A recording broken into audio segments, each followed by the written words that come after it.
Le monde spirituel ne connaît pas la compétence que tu as. Ne connaît pas tes grâces, tes capacités, ça ne veut rien dire. Quand il faut accomplir ce pourquoi tu as été créé, quand il faut découvrir et accomplir ce pourquoi Dieu, depuis le ciel, t'a appelé, les compétences actuelles ne servent à rien.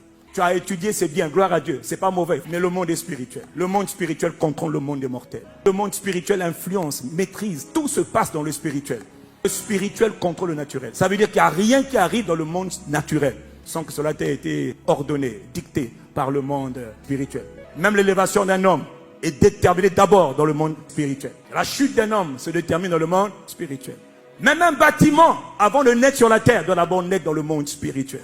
Il faut que le royaume invisible détermine que ça va se faire pour que ça se fasse. Celui qui a créé les cieux et la terre, celui par qui tout a été créé s'appelle le Fils, s'appelle la parole. Et lui, il connaît les règles d'engagement. Il comprend comment fonctionne ce monde dans lequel nous sommes.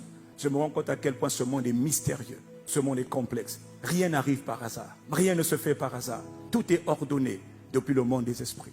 Voilà pourquoi quand tu n'aimes pas la situation que tu vis aujourd'hui, la bonne nouvelle c'est que ce n'est pas perdu.